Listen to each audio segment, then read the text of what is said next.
नमस्कार, मी शिवाजी संपतरावडामध्ये. मी भीमा सहकारी साखर कारखाना पाटणचा सभासद आहे. कारखान्याकडे जमा असलेले जे ठेवी आहे त्या ठेवी किंवा ठेवीवरील व्याज आजपर्यंत देण्यात आलेलं नाही आहे. आता इथून पुढं आता कारखान्याचे इलेक्शन लागले आणि कारखान्याचे ज्या सभासदांचे शेअर्स अपूर्ण आहेत त्यांना पैसे भरण्यासाठी सांगण्यात येतं.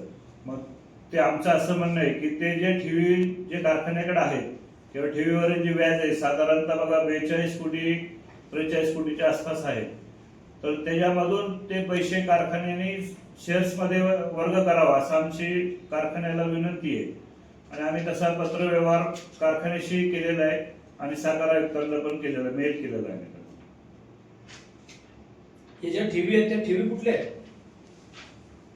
ह्या जे आपण दरवर्षी ऊस घालतो त्या प्रति टनाला काय 5 रुपये 10 रुपये 15 रुपये ते कारखाना कोजनच्या निमित्ताने किंवा ह्यानी वर्ग करतो आणि त्या जमा होतात. त्याचं व्याज देणं बंधनकारक आहे, पण ते आतापर्यंत देण्यात आलेलं नाहीये. तरी ते व्याज आणि ठेव सभासदांना मिळावं अशी आमची विनंती. एकूण किती ठेवी रकमेची ठेवी असेल? आता व्याज आणि ठेव मिळून साधारणतः 42 कोटी 79,06,057 रुपयाची. हे तुम्हाला कसं कळलं? आम्ही त्याची माहिती मागवली. अहवालामध्ये त्याचा उल्लेख आहे. 16 नंबर पानावरती पण त्याचा उल्लेख आहे. व्याज किती काय ते त्याच्या अंदाजे आम्ही एवढं रक्कम काढलेली आहे.